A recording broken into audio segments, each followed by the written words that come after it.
नमस्कार, कच्चा चिट्ठा देख रहे हैं आप। मैं हूं आपके साथ शिवानी पांडे। क्या रूस वेनेजुएला को ओरेशनिक मिसाइल देगा? रूस की रक्षा समिति ने पुतिन को यह सुझाव दिया है कि वेनेजुएला को जल्द से जल्द ओरेशनिक मिसाइल की बड़ी खेप भेज दे।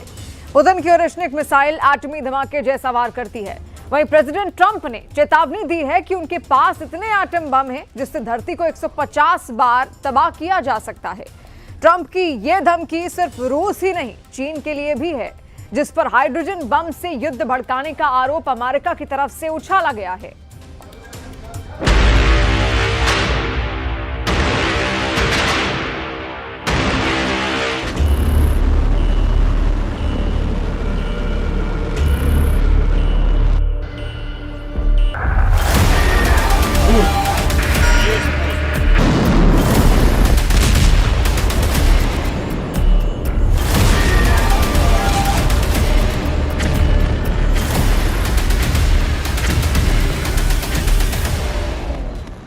मिसाइलों से नहीं, जंगी जेटों से नहीं, न ही जंगी बेड़े। अब युद्ध का फैसला हाइड्रोजन बम से होगा। वही हाइड्रोजन बम जिसे एटम बम से हजारों गुना ज्यादा विनाशकारी कहा जाता है। वही एच बॉम्ब जिसके टेस्ट से दुनिया दहल जाती है। ट्रंप ने खुलासा किया, पाकिस्तान पर गुप्त परमाणु परीक्षण की सनक सवार है। ट्रंप ने खुलासा किया, चाइनीज ड्रैगन दनादन हाइड्रोजन बम का टेस्ट कर रहा है। ट्रंप ने दावा किया कि पुतिन का एटमी प्रोग्राम तूफानी रफ्तार में चल रहा है। ट्रंप की धमकी, एटम बम से 150 बार तबाह कर सकता हूं ये दुनिया। ट्रंप के सभी दावे खारिज किए जा सकते हैं, लेकिन आखिरी दावे को कोई भी हल्के में नहीं ले रहा। अमेरिका ने अगर अब एटमी धमाके शुरू कर दिए तो यकीन मानिए उसके दुश्मन देशों का धरती पर बचना नामुमकिन है। सुपर पावर के परमाणु प्रकोप का ट्रेलर पूरी दुनिया देख चुकी है। ऐसे में ट्रंप के न्यूक्लियर चैलेंज ने अमेरिका के दुश्मनों के बीच कोहराम मचा दिया है। अचानक से परमाणु युद्ध का माहौल अमेरिका क्यों बना रहा है? खुद 8 युद्ध को खत्म कराने का क्रेडिट ले रहे ट्रंप महाविनाश के हथियारों को इतना तूल क्यों दे रहे हैं? इन सवालों का जवाब इन तस्वीरों में छिपा है। तस्वीरें बीजिंग से आई हैं, जहां लाल दरबार कहे जाने वाले great hall of the people में शी जिनपिंग ने रूस के प्रधानमंत्री मिखाइल मिशुत्सिन से मुलाकात की है। ट्रंप जिनपिंग के बीच हुई बैठक के फौरन बाद रूस के प्रधानमंत्री की बीजिंग विजिट से सुपर पावर का दिमाग गर्म हो गया है, क्योंकि चीन ने रूस के साथ बड़े कारोबारी साझेदारी का ऐलान कर दिया है। दोनों देशों के बीच व्यापक कारोबारी और रणनीतिक साझेदारी से ट्रंप को जोर का झटका लगा है। प्रेसिडेंट ट्रंप ने शी जिनपिंग से पुतिन पर प्रेशर बनाकर यूक्रेन रूस युद्ध खत्म कराने की अपील की थी, लेकिन प्रेशर बनाना तो दूर, शी जिनपिंग ने पुतिन से बिग डील कर अमेरिका को करारा जवाब दे दिया है। Хочу, пользуясь случаем, передать вам самые добрые слова, приветствия и пожелания наилучшие от президента России Владимира Путина.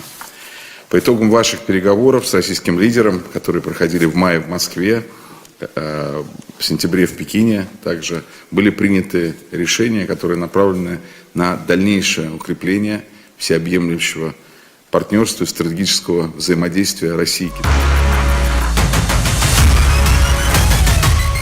ट्रंप ये मान चुके हैं कि एटमी रेस में अमेरिका बहुत पीछे है, जबकि सुपर पावर के सभी दुश्मन एकजुट हो रहे हैं। इतना ही नहीं, ज्यादातर गुप्त तरीकों से परमाणु बम का गोदाम बड़ा बना रहे हैं। अमेरिका दुश्मनों के परमाणु प्रोग्राम को कैसे नजरअंदाज कर सकता है? जाहिर है सुपर पावर पीछे रहेगा भी नहीं, क्योंकि ट्रंप मौजूदा वक्त में धरती को 150 बार परमाणु बम से उड़ा देने का दम रखते हैं। प्रेसिडेंट ट्रंप ने एक इंटरव्यू में दावा किया है कि हमारे पास इतने परमाणु हथियार हैं कि हम इस धरती को 150 बार नष्ट कर सकते हैं। रूस के पास भी बड़ी संख्या में परमाणु हथियार हैं और चीन के पास भी जल्द ही काफी हथियार होंगे। उनके पास अभी भी अच्छी खासी संख्या में हैं। ट्रंप ने सर्वनाश के हथियारों पर लंबी बात की है, लेकिन पूरी बातों में ये सबसे डरावनी लाइनें हैं। असल में प्रेसिडेंट ट्रंप को रूस से ज्यादा टेंशन चीन ने दे दी है। चाइनीज अकादमी ऑफ साइंसेस के Shanghai institute of applied physics ने थोरियम को यूरेनियम ईंधन में बदलने में कामयाबी हासिल की है, जिससे बड़ी मात्रा में न्यूक्लियर एनर्जी की संभावना खुल गई है। थोरियम ऐसा मेटल है जो रेडियो एक्टिव होता है। थोरियम से न्यूक्लियर रिएक्टर का ईंधन तैयार किया जा सकता है। यूरेनियम की तुलना में थोरियम की मात्रा भी ज्यादा है। थोरियम से तब एनर्जी निकलती है जब इसे परमाणु विखंडन के लिए इस्तेमाल किया जाता है। चीन ने 2 मेगावाट का दुनिया का पहला थोरियम रिएक्टर बना लिया है। चीन के पास 1000 सालों तक थोरियम भंडार है। अमेरिका को जब से ये जानकारी मिली है, खलबली मच गई है। इसलिए प्रेसिडेंट ट्रंप ने चीन को अमेरिका के लिए सबसे बड़ा खतरा कहा है। इंटरव्यू में ट्रंप ने कहा, जैसे चीन अमेरिका के लिए खतरा है, वैसे ही अमेरिका भी चीन के लिए बड़ा खतरा है। हम उन्हें देखते हैं, वो हमें देखते हैं। दुनिया बहुत प्रतिस्पर्धी है, खासकर जब बात अमेरिका और चीन की हो। ट्रंप ने दावा किया है कि चीन बहुत जल्द रूस की तरह परमाणु हथियारों का बंदोबस्त कर लेगा। हालांकि उन्होंने ये भी साफ किया कि अमेरिका के पास सबसे ज्यादा एटम बम हैं, जिनका परीक्षण करके वो सबसे भयानक और विनाशकारी न्यूक्लियर हथियार हासिल कर लेंगे।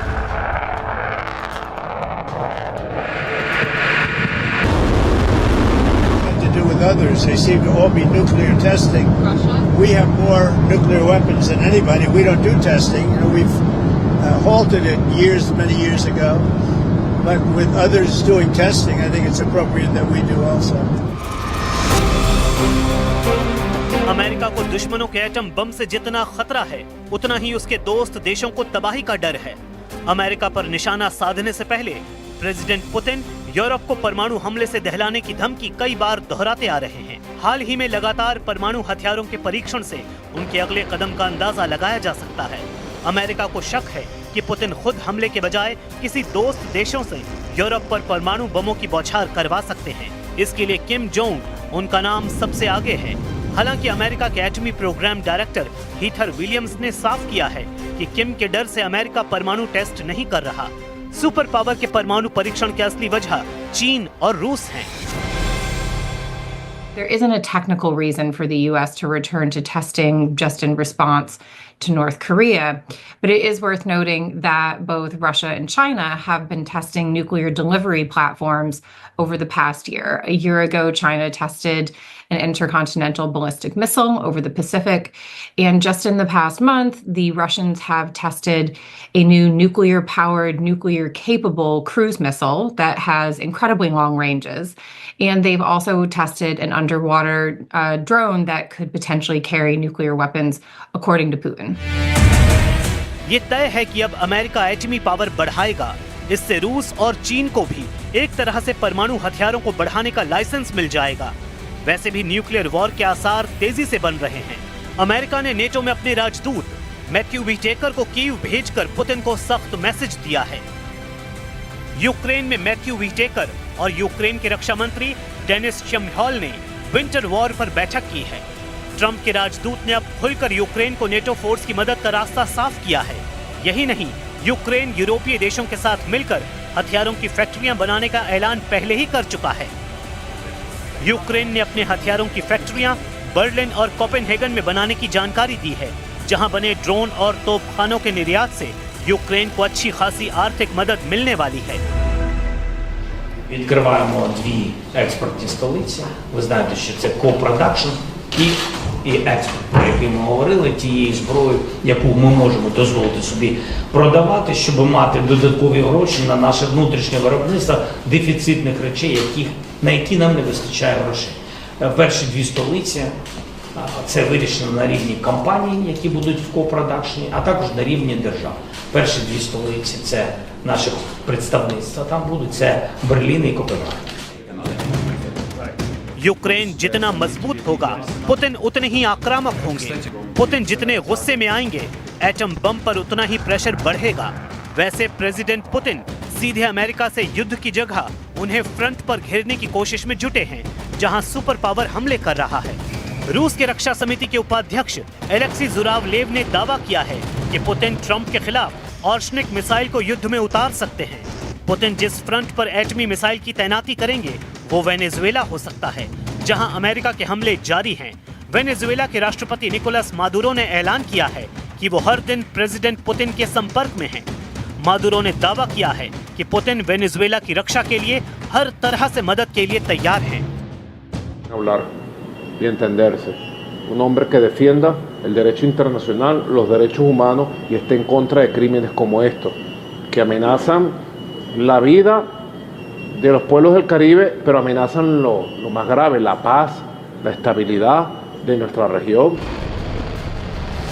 जिस दांव से अमेरिका अब तक पुतिन को परेशान कर रहा था, वही रूस अब आजमा रहा है। मतलब अमेरिका के दुश्मनों को दोस्त बनाकर रूस युद्ध में उलझा रहा है।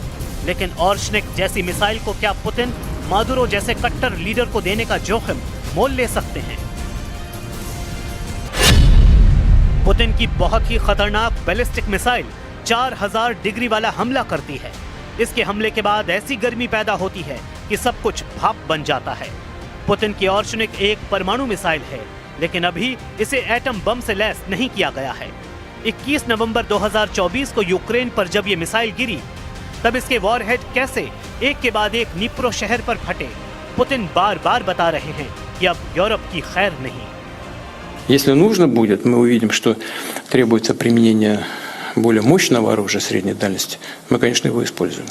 Но мы не спешим, у нас ведь это не секрет, да мы не скрываем. И я говорил, у нас пока немного этих систем «Орешник». Они у нас есть. И не одна система. Но мы не спешим их применять, потому что это оружие мощное, оно предназначено для решения определенных задач. कह सकते हैं कि ऑर्शनिक मिसाइल अब सिर्फ यूक्रेन ही नहीं बल्कि नेटो के खिलाफ भी पुतिन का ट्रम्प कार्ड बन चुकी है। 6 वॉरहेड के साथ पुतिन इस मिसाइल से यूक्रेन को पहले दहला चुके हैं।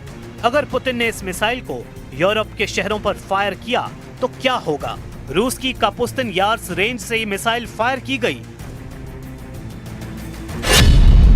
तो 3200 किलोमीटर दूर लंदन पर यह मिसाइल 16 मिनट के अंदर गिरेगी और लंदन जलने लगेगा। अगर जर्मनी पर यह मिसाइल दागी गई तो 2300 किलोमीटर दूर बर्लिन पर यह मिसाइल 11 मिनट में गिरेगी।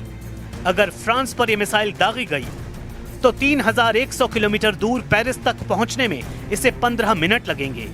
अगर बेल्जियम पर यह मिसाइल दागी गई तो 3000 किलोमीटर दूर यह कैपिटल सिटी ब्रसल्स पर 14 मिनट में गिरेगी। अगर इटली पर यह मिसाइल फायर की गई तो 2700 किलोमीटर दूर रोम शहर पर यह मिसाइल 13 मिनट में फटेगी।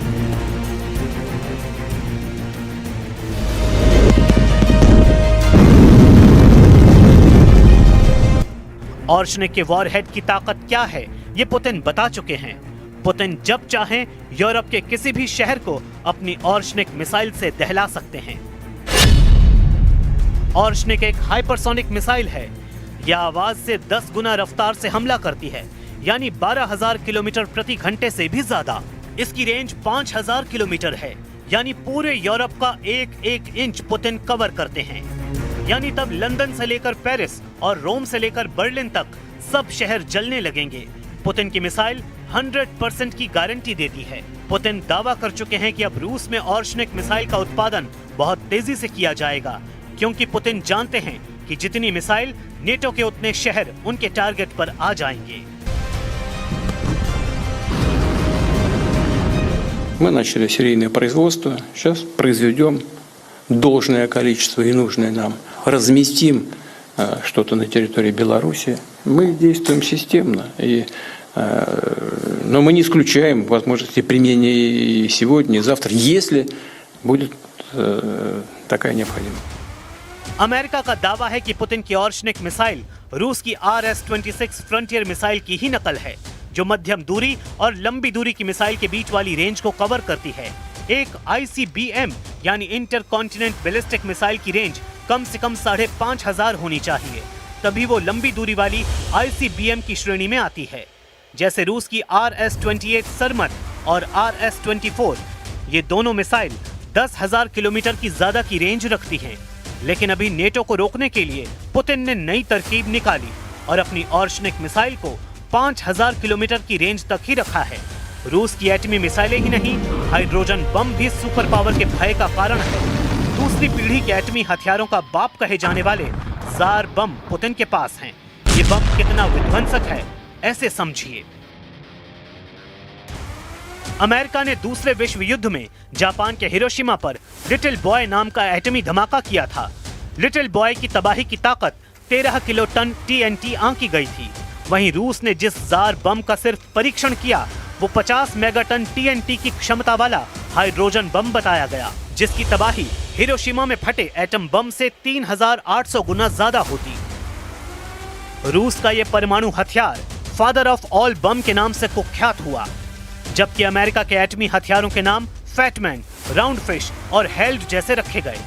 जाहिर है पुतिन के एटमी हथियारों के नाम उनकी तबाही की ताकत को देखते हुए रखे गए हैं, लेकिन एटम बमों से कई हजार गुना बर्बादी मचाने वाले हथियारों की होड़ में अब अमेरिका ने भी खुद को झोंक दिया है।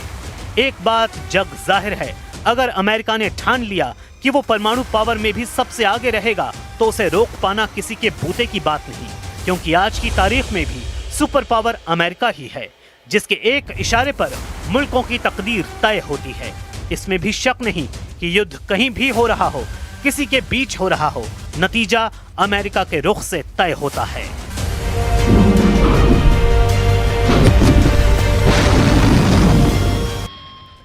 ईरान ने अपने दो सबसे बड़े दुश्मन अमेरिका और इजरायल को लेकर बड़ा कदम उठा लिया है। ईरान ने साफ कर दिया है कि डोनाल्ड ट्रंप के पास अब एक ही रास्ता बचा है। अपनी मिसाइल पावर का जिक्र करके ईरान की लीडरशिप ने ट्रंप के सामने 3 विकल्प रखे। ईरान का कहना है कि अगर अमेरिका ये विकल्प मान जाए तो इजरायल को बख्शा नहीं जाएगा।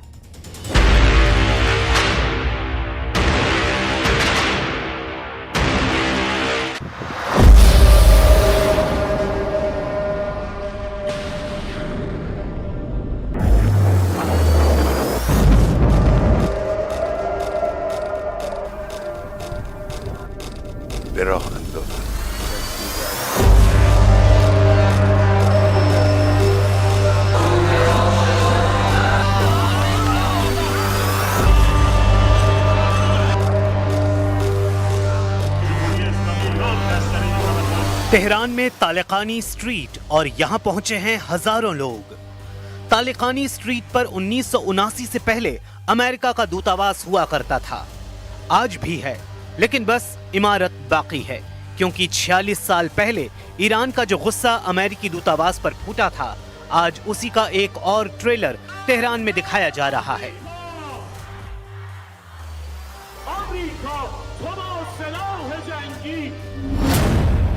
ईरान ने बता दिया है कि उसका दुश्मन नंबर 1 कौन है, वो अमेरिका या फिर इजराइल है।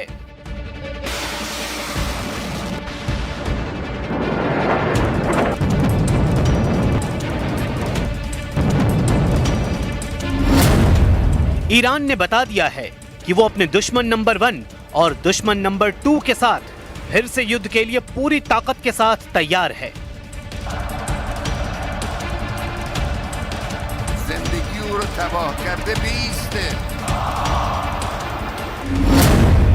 ईरान के सर्वोच्च नेता अली खामेनेई ने कह दिया है कि ईरान झुकेगा नहीं, ईरान डरेगा नहीं और ईरान से अब कोई टकराएगा तो बचेगा नहीं।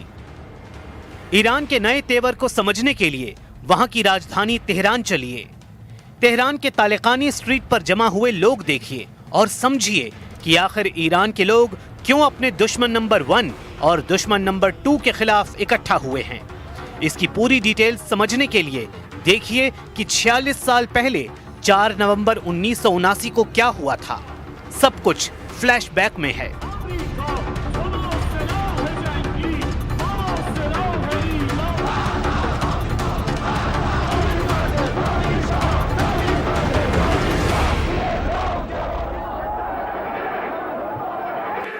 उन्नीस में इस्लामिक क्रांति के बाद ईरान की सत्ता में रुहुल्लाह खुमैनी थे, लेकिन उनके आने से पहले ही ईरान के शाह रजा पहलवी देश छोड़कर अमेरिका भाग चुके थे। ईरान में रेफरेंडम यानी जनमत संग्रह या कहें कि रायशुमारी हुई। 98% लोगों ने कहा कि वो खुमैनी के साथ हैं। इस दौरान पता चला कि शाह अमेरिका भागने के साथ साथ ईरान के अरबों डॉलर की संपत्ति भी अमेरिका ले गए हैं। ईरान में हुई इस्लामिक क्रांति के वक्त 3 महीने के दौरान ये रकम बैंक से निकाली गई थी। शाह रजा पहलवी को अमेरिका ने पनाह दी तो ईरानियों का गुस्सा भड़का और फिर जब अमेरिका ने शाह को ईरान सरकार के हवाले नहीं किया तो तेहरान में अमेरिकी दूतावास पर हजारों लोगों ने हमला कर दिया। इस दौरान अमेरिकी दूतावास का स्टाफ, जिनकी तादाद 66 के करीब थी, उनमें से 52 लोगों को 444 दिन तक बंधक बनाकर रखा गया। ये ऐसी घटना थी जिसके बाद आज तक अमेरिका और ईरान के राजनयिक संबंध पटरी पर नहीं आए और न आने की उम्मीद है। इसकी वजह है ईरान ने अमेरिका को अपना दुश्मन नंबर 1 बता दिया है। ईरान ने कहा है कि जब तक अमेरिका इजराइल की मदद करना बंद नहीं करता, उसके साथ कोई बातचीत मुमकिन नहीं है। ईरान ने बता दिया है कि वो बिजली पैदा करने के लिए परमाणु कार्यक्रम जारी रखेगा और उसे कोई ताकत रोक नहीं सकती। ईरान ने कह दिया है कि अब अमेरिका को खाड़ी देशों से अपने सैनिक अड्डे खत्म करने पड़ेंगे। यहाँ से अमेरिका को हटना होगा।